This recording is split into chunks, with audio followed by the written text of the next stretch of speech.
This is our schedule, Ivy told me, pointing to the painter's stick hot glued to the far wall. It tells us what we're gonna do and dash. I know, Ivy, I interrupted. I know. 10 painter's sticks were glued to the wall.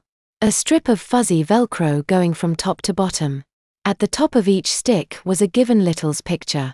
Beneath the picture from top to bottom were laminated card symbols stuck to the Velcro. Unlike the Amazon-grade tapes holding my diaper on, even a little could pull the laminated shape off.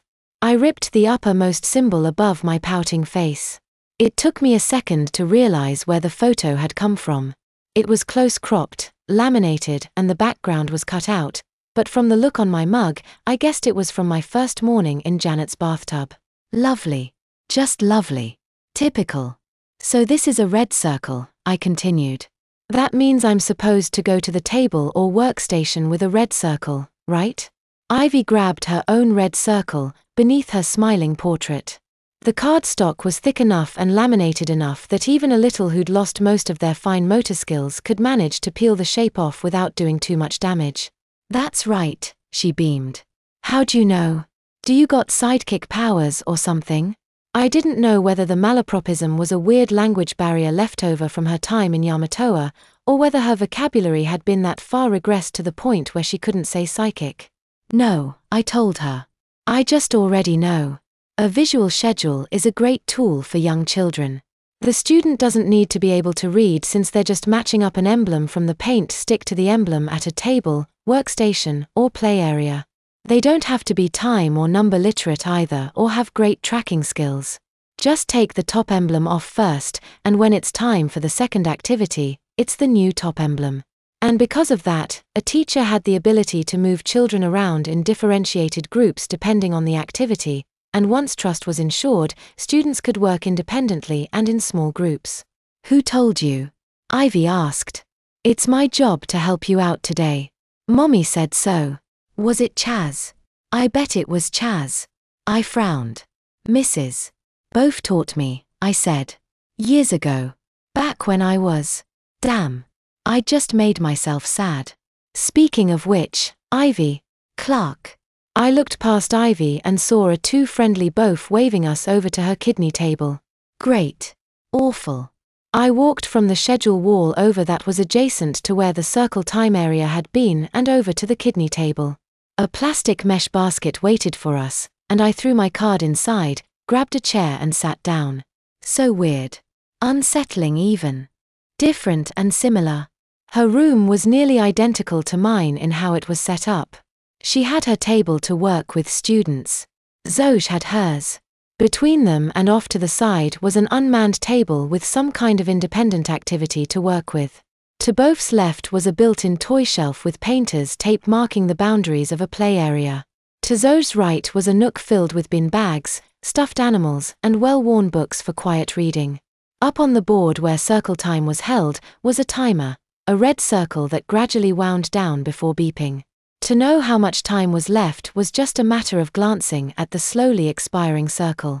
Speaking of time, the room had a kind of clockwork precision. Billy and Jessie dumped out some collection of puzzle pieces at the independent workstation. Mrs. Zoj was doling out clay to who I would learn was Shauna and Mandy. Tommy and Sandra Lynn made themselves comfy over by the books and bin bags, preferring to cuddle and snooze than actually read. Chaz and Annie crawled and played with dolls, blocks, and toy trucks to my right. People talked, but it was that organized, non-disruptive talk that you only get in a well-structured setting. It was only the second week, too. If I could have gotten my own children to be this disciplined by the end of October, I'd have called it a miracle. But oh yeah, many in Both's caseload had been here for several years, more than long enough to internalize routines and expectations. Oh yeah, and we weren't actually children. Oh.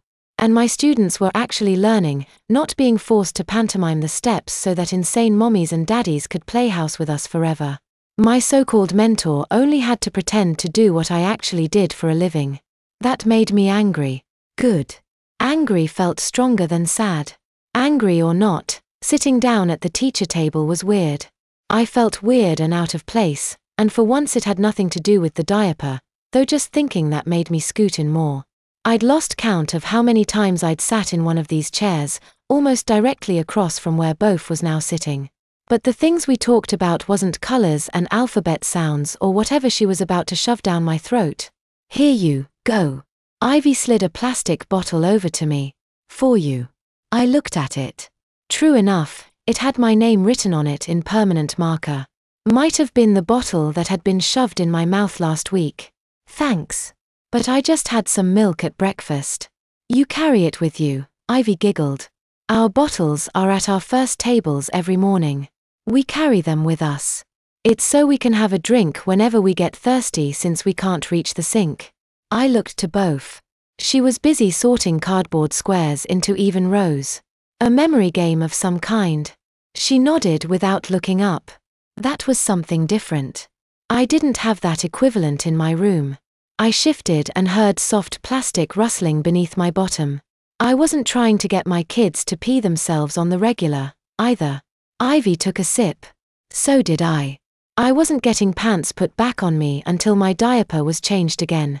And I had the lingering suspicion that it was possible to be wet but not wet enough. How awful would it be, being marched back out in public with a drooping diaper swinging between my thighs with every step? Might as well load up. That and some part of my own muscle memory associated having something in my hand when sitting at this table. It was no coffee cup, but ready to play connection? Bof asked. Ivy bounced in her seat and clapped her hands. Yes, yes, yes, yes. I love this game. I took another sip from the bottle and swallowed my disgust. I had the distinct feeling that Ivy would love everything we did today. Is it like memory? I asked. The Amazon nodded. Yes. A lot like memory. You flip over a card and look at it. Then you flip over another. If you find a picture that goes with the first, you get a point. I spared Ivy a glance. She was still in her own world, excited to find a game to play. So, like a postal worker and an envelope? I asked. I'd done similar games when teaching basic community social studies. Fireman went with a hydrant. Police officer went with a squad car. An EMT went with a hospital. That's one example. Or a choo-choo train and a bird. Ivy said. Or a rocket ship and a trombone. Or a dog and the color green. Ivy was proof that you don't have to be good at something to like it. Clark. Would you like to go first? Nothing left to it but to do it. Sure. I reached out and flipped over the first cardboard tile. My skin started burning. A safety pin. It didn't matter that babying technology had well advanced beyond the old pin and folded cloth, the association was still there. I hadn't seen what the other tiles were, but I had the sinking feeling that I'd be forced to sort through rattles, and cribs, and cartoon babies whose ages were counted in decades. I grumbled to myself and flipped another tile over. A bright yellow wedge of cheese greeted me. How about that? Satisfaction at losing. Nope. No match. I flipped them back over and shrugged at both. My former friend seemed bemused. Leave it to an Amazon to think that random chance meant lack of skill. How typical. Ah, Ivy said. She gave me a pat on the back that almost hurt. That's okay, Clark. You'll do better next time. She reached for the same tiles that I'd just flipped over. Safety pin. Cheese. It was a common mistake that my 3-year-olds made the first time they played memory match games. They'd just copy whatever one of my 4-year-olds did instead of experimenting with new options. This was going to be a long game. I got one. I did a literal double take as Ivy took the pair of tiles and stacked them together as if they were a match. Good job, Ivy. Bof said. She took a chalky tablet from a nearby candy dish and popped it right into Ivy's mouth. You're so clever. Ivy practically purred and chomped down on the pill. She grabbed her bottle of water with both hands and took some gulps. Like the Viking god Thor, she practically slammed down the bottle back on the table. She might as well have been spiking a football and doing a touchdown dance. I raised my hand slightly above my head, but didn't wait to be called on. How is cheese and a safety pin connected? Boof looked over to the mindfucked little doll. Ivy. Ivy picked up the tiles and practically shoved them in my face.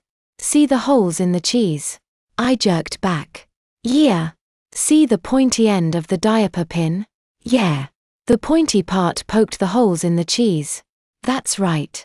Both beamed. But why didn't I get to keep those? I asked. Both explained to me. You didn't make the connection. A new dawn of understanding came to me. Bullshit. This game was utterly bullshit. It was a game of bullshit that encouraged you to make bullshit up and bullshit with the utmost confidence. Which in a weird way made sense to me. Why teach littles facts and object permanency and memorization exercises when they'd never get to use those facts? Can I try again?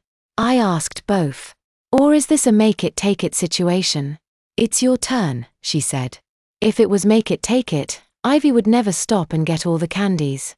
Oh, I said. Yeah. Duh. Shame. Would have been nice not to play. Not an option though. Janet would get a report at the end of the day. I flipped over 2 tiles. It didn't matter which 2. A sponge and a vacuum cleaner. Ivy's hand shot up. Oh, I know. Wait your turn, baby girl. The sponge and a vacuum cleaner. Something that I might have wished for during the first round. Easy enough. Both were household cleaning implements. But now that I knew the rules, I wondered.